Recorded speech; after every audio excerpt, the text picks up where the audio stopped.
Hey everyone, this is to review the Basher BSR 4-wheel drive rally car. At first when I saw this on Hobby King's site, it looked pretty good and I was intrigued by it. It was about $290-ish, so around right under $300 or so. But this week Hobby King had a super sale on it, so it was $165 I believe, so I ordered it. When I ordered it, I actually realized that it actually is a clone or a rebrand of a Team C GR8LE rally car. So it's basically a Team C GR8LE with the Hobby King Nitro Circus Basher body on it. The body is the exact same as the GR8LE, but I believe the GR8LE is a Lexan body and this is a polycarbonate body, so it's a more fragile body. Other than that, the style is exactly the same, just different color and paint schemes and stuff. So one thing I wanted to do is a real quick first thoughts on this car, and there's probably lots of specs. You can get specs from Hobby King, so I'm not going to bore you with that. Just want a couple of notable points I want to point out. So one thing on Hobby King's site, they say there's a front, mid, and rear differential. However, there is a front differential right there and a rear differential, but the mid is not a differential, it's just a solid reduction gear. So there's no slipper clutch or anything that I can tell from it, so it's just a solid reduction gear that connects to the drive axles and dog bones that drive the front and rear differential. So that was a strange that they would list there's 3 differentials when in fact there's only 2. The other thing I want to note is if you look back here, there are actually no bulkheads. Now the shock mount is mounted right onto the differential case, and so is the chassis support beam right there. That's mounted onto the differential case. Not a big problem, but I prefer bulkheads to hold in the case and the shock towers mount to the bulkheads instead. However, they did not do that.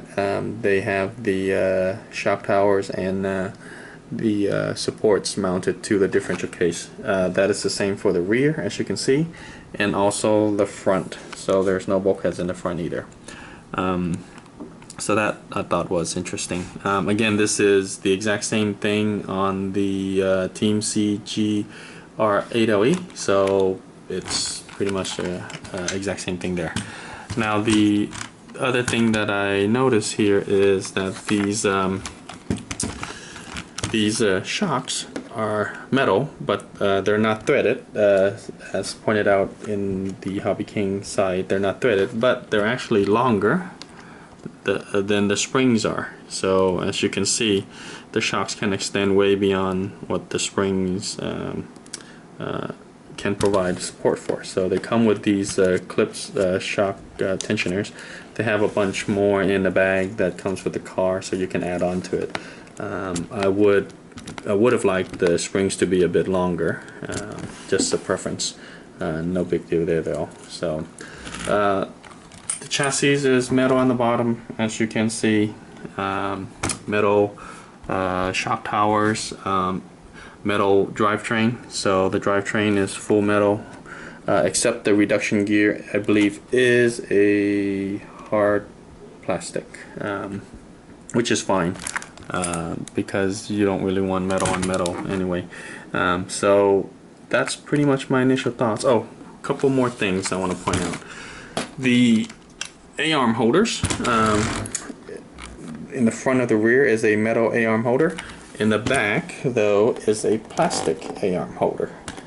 Same thing for the front A-arms. There's a metal clip for the front, and then the back is held with plastic A-arm holders in the back.